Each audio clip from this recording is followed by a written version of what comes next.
Sono Mauro Colle, attuale presidente della latteria di Lentiai, una piccola realtà cooperativa dell'ex comune di Lentiai, attuale Borgo Valbelluna. Questa latteria dà lavoro a 7 dipendenti con una formazione importante che riescono a tirarci fuori un prodotto d'eccellenza.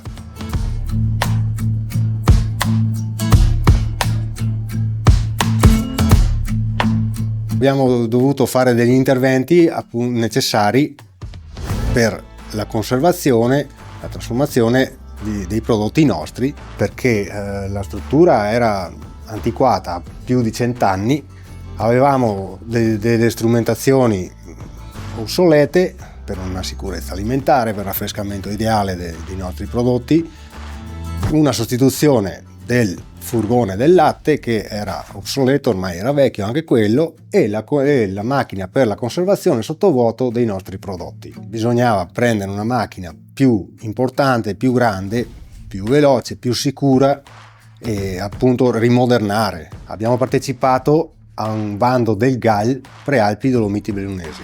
Con il PSR per fortuna siamo riusciti a accedere a questi aiuti e siamo riusciti a fare questi interventi importanti, essenziali appunto per la latteria.